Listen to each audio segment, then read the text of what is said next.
Hey, what's going on, YouTube? Or Storm here. Another deck profile for you guys today. Today's going to be Battlin Boxers for the November ban list. Fortunately, we had Rhoda go to 1, which I was kind of like expecting Rhoda to go back to 1 at some point. Not because of Tellarknights, just because I feel like there's so many decks that can use Rhoda, and I feel like it's a really powerful card. I feel like at 3 it could get to a point where it's a bit unhealthy. But nevertheless, I think I've kind of found a little bit of way to replace the consistency. So anyway, out of the way, let's get to deck profile. First off, 3 copies of Battlin Boxer Glassjaw. This is your this is your primary recycling engine. When it's sent to the graveyard by a card effect, it activates and allows you to loop a Battlin Boxer monster back to your hand. Typically, that will be this guy here, Switch Hitter. This guy is your Wolf Bark. When you normal summon him, he special summons a Battlin Boxer monster out of your graveyard. I think most of you who've been watching my channel for a while kind of know that this is probably all hacked to you guys, so I'm not going to explain too much. Next, 2 copies of Battlin Boxer Headgear. A lot of people, when I profiled the deck over on Team APS channel, said I should be running 3, but everyone knows how I feel a lot about ratios. I don't like running 3 of this guy for 3 targets. My friend explained to me that this card is dead a lot mid to late game. You either want to see it early, and that's about it, so you just choose kind of the optimal number. Next, 2 copies of Battlin Boxer Shadow. Shadow is this is one of the new cards, like you guys know from World Superstars. You detach an Exceed material from Battlin Boxer monster you control to special summon him from hand, and then you can actually special summon, this is main phase 2, you can special summon this guy. So with these 2 guys work kind of in tandem. But Spar I've never been the biggest fan of. The fact you can special summon him main phase 2 is really nice, and it combos really well with Shadow because you can now that we have Nova Kaiser, you actually have another XYZ you can make that's not Yoke, so you can have a board with Nova Kaiser and you can have a board with Nova Kaiser and Led Yoke in 1 turn. I remember someone at Regionals was commenting that the deck can be very explosive when played correctly. Now for the last couple Warrior support cards, 2 copies of Photon Thrasher. Typically Photon Thrasher, not only is it a mass chameleon target, I like it over Assault Halberd because I can special summon it and it gets over a lot of threats that Halberd won't, such as Thunder King or Iho. Granted, Thunder King doesn't hurt this deck as much as others, but I kind of like having them on. Plus, I like special summoning it and just trying to bait out my opponent's back row. Typically, I won't exceed with this main phase 1 if I open with it. So, and then 3 copies of Mass Chameleon. As you guys know, I've always liked having this card at 3 because I want to see it as often as possible. A lot of people say it clogs, but to me it's never really clogged, and I've never really liked Kage to Kage. Some builds I've seen they run 2 and then 2 Kages, but Kage is like a dead draw a lot, especially with the Photon Thrashers. If I did decide to run Kage, I'd probably change out, I'd probably have to change the deck a little bit. Like, this might have to get cut, and I'd have to run Assault Halberds, but I'm kind of wanting to not avoid turning it into a rank 4 spam variant, even though that's a lot of what it does. And the last 2 monsters, 2 copies of Maxi. This is sort of one of the ways I've thought about replacing my consistency. The reason this card is really good in this, Maxi is pretty decent in this format. Even with especially with, as long as your Norden is the thing, you chain this to instant fusion, and it's sort of like the Star Seraphs. They have to take the Maxi challenge because their Norden's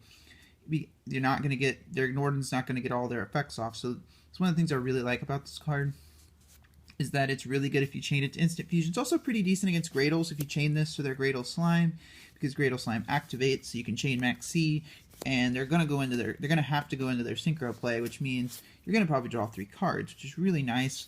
You just have to know when to use it. Like, the other thing you need to remember is this card is not that great against Magic Specters. Most of the time, they'll just Pendulum Summon everything, and then you'll go 1 for 1. And typically with Maxi, you want to draw at least 2 cards off it. So some matchups you might need to side it out.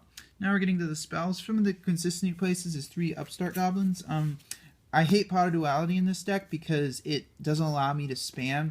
I've seen some, I despise Pot of Duality in this deck. Maybe it's a bit of a strong word, but the reason I don't like Pot of Duality is even though the deck doesn't start off slow, it still special summons quite a bit between Photon Thrasher, Spar, Shadow, etc. You really aren't taking advantage of what the deck does. And in this deck like this, where it's a kind of a bit more control, you don't mind giving your opponent life points. and especially with how explosive the deck can be. So I feel like 3 upstarts kind of, and I have ran upstart in the past, even when Rhoda was at 3. So I never really found upstart to be, it's more not a hindrance to me at all. And then 3 mystical space typhoons. I feel like we're heading to a more pendulum-based format, and if you look at Dimensions of Chaos, we are also getting Gradles, and having space for their impact is really important. It's one of the reasons why I'm going to probably be side decking Fairy Wind in a lot of my decks in the future, because not only is it good against Pendulum decks, it's also pretty good against Gradles, because you hit all their monsters when they try to snatch steal your monsters. You hit their impacts, which is really nice. And then 2 copies of Forbidden Lance. Like I've always rocked Lance in decks where you are heavily relying on your normal summon, and this deck is, especially with Storming Mirror Force being a thing, you want to make sure that you have the Lance. You also have to kind of, with Storming Mirror Force being in existence, you need to make sure that you don't, go YOLO. It's not like last form when Mirror Force was, everyone's running Mirror Force. You can just attack into everything and not care. Then the 1 reinforcement in the army. Sadly, this card went to 1, but there's not a lot I can really do about it. Like I said, you still like to run this because it's a little bit, it's at 1, but I always would run it. Then for the one copy of Regeki. Regeki's just, it's a staple, not really a lot to talk about there. And then 1 Soul Charge, because I always like Soul Charge in a deck like this where like you can just put a bunch of monsters out and then they have protection effects, so you can especially with Thought Ruler Archfiend, you can Soul Charge a lot back and then not have to pay as much. So I like Soul Charge in this deck. Now for the traps, 2 copies of Fiendish Chain. If I were to take this to an event, I might bump this. I probably would bump this to 3 or swap them out for breakthrough skills. I still feel Fiendish Chains are really, I've always preferred Fiendish over Breakthrough Skill, but especially in my heroes, I feel like I might have swapped for Breakthrough Skills because Exciton is gone. So I feel like, without Exciton, it's not as much of a problem. Although I still like stopping monsters from attacking as well. Then 2 copies of Skill Prisoner. I like about Skill Prisoner is that I always, like I said, I've said about this card in the past, but I like to cover the deck's greatest weakness, and that is like spot removal from Castel and 101. A lot of times it's what people do. It's a similar reason why you run Fright for March and Fluffles, because when you're Frighters, we're going to get Arc or Castel. You chain Fright for March. It's a similar concept. If you played Evil Swarms, you're probably also pretty familiar with this card. And then 2 copies of Call of the Haunted. Even though I'm not running the Norden variant, I still feel Call of the Haunted is a really solid card in this deck, because you can bring back your chameleons and then synchro up with them, even though you've already got another one on the field. And also I really like it because a lot of times people will Fiendish, Breakthrough, Valor, my switch hitter, so I can just Call the Haunted and make an XYZ anyway, so it's pretty nice. Now for the 1 Solemn Warning, I'm running a fair bit of back row, we don't want to get Denko'd. 1 copy of Bottomless Trap Hole, because even though it's not as good against Magic Spectre, I still feel this is a really, really solid card, and apparently it negates Kappas. 1 copy of Torrential Tribute. Torrential is probably I feel like it's one of the best 1-ofs right now, especially, granted, I think we are headed for a more, it's not the greatest against Magic Spectres, but that's the majority of back row, so I feel like Torrential's a really solid call, even with, Necros not being a thing. And then lastly, the 1 Emptiness. I feel like as long as Emptiness is legal, no matter what, whether it's at 1, 2, 3, it's going to be, I feel like you should play it in every deck at the maximum amount you are allowed. So, as far as the side deck, it hasn't changed too much. I'm probably going to start maining. I might cut Mistake and start running Imperial Iron Wall, but that kind of remains to be seen at this point. Next, first off, we have first extra deck for the first 2 monsters, 2 copies of Battlin Boxer Yugioh, and the 2 copies of Novemeber.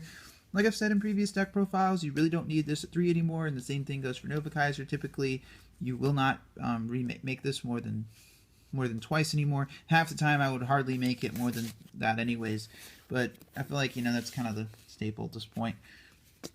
1 copy of Abyss Dweller. I still feel like this card is really solid.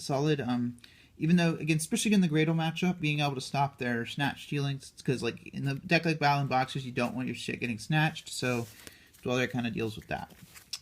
And then 1 copy of Maestroke, the Symphony Djinn. This is kind of basically replacing Exciton, although I probably might, if I ever took it to an event, I'd probably swap this for my second Castel.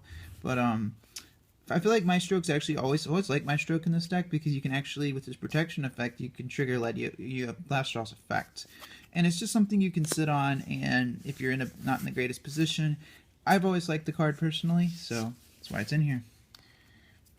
One copy of Castell, like I said, I might, with Exoton gone, I might bump this up to 2, but Castell's still a really, really solid card. Being able to spin any kind of annoying cards just for spot removal is really nice. One copy of Silent Honor Arc, because I still feel Arc is a really good card because there's some monsters you don't want to instantly get back to your opponent to just remake in the next turn. And one copy of King of the Fair Olymps to search our chameleons. Probably in my opinion, this card is one of the best common rank 4s ever, extra deck monsters ever. But I could be wrong about that. One copy of Karen Gorgon. Karen Gorgon's still a really solid card because you can keep your Lediots from getting fiendished and breakthrough, etc. So that's one of the reasons I like Karen Gorgon in any deck where I'm kind of sort of trying to protect one of my important monsters. I think one copy of Dark Rebellion Exceed Dragon. This helps me to deal with a lot of beefy monsters and get over stuff. It's really nice, so it's one of the reasons I really like the card. I haven't really gotten a lot of time to really play test it in this card yet, but we'll probably get there at some point. Now with the Synchros, one copy of Stardust Dragon. Like I've said in previous videos, this card is going to probably be replaced for Scarlight in the future because I don't feel like Mirror Force is going to see as much play. And that's why this card is here for. It's when I don't know what my opponent's got in their back row, and I just make Stardust Dragon because I'm like, well, you probably have a Mirror Force. And half the time, I end up walking into something that targets. So I'm kind of it's always iffy whether I make Thought Ruler or this. But Civil Stardust is a really solid card. And then one copy of Scrap Dragon. Scrap Dragon and Ledio's really nice combo. You can also, if you've got a Dead Fiendish Chain or Call the Haunted, you can pop that, pop something else. Still a really good card. One copy of Thought Ruler Archfiend. Thought Ruler is still probably one of my favorite Synchro monsters. Especially in a deck that's just controlling as Battlin Boxers, being able to get your life points up is really nice. Obviously, we are headed to a more pendulum-based format, so this card is not going to be as good as it was, but it's still a very decent card. So, and lastly, one copy of Crimson Blader. I still feel Crimson Blader is always going to be good. Think of something like Gradles, where if you run over their monsters, even though they might steal your Crimson Blader, but at the same time they can't do anything. They can't make their big synchro monsters. So Crimson Blader is probably my favorite. One of my favorite synchro monsters, and always will be. So anyway, guys, that comes to the end of the deck profile. If you got any questions or comments or suggestions, let me know down in the comment section down below. As far as the other decks, Hero Traptrix will be getting an update date sometime in the near future.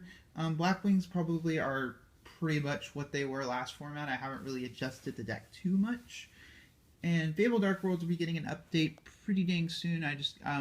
Because I changed them up after the last regional. So anyway, guys, as always, I'd like to thank you guys for watching. If you liked what you saw from this video, please subscribe. Orstorm, signing out.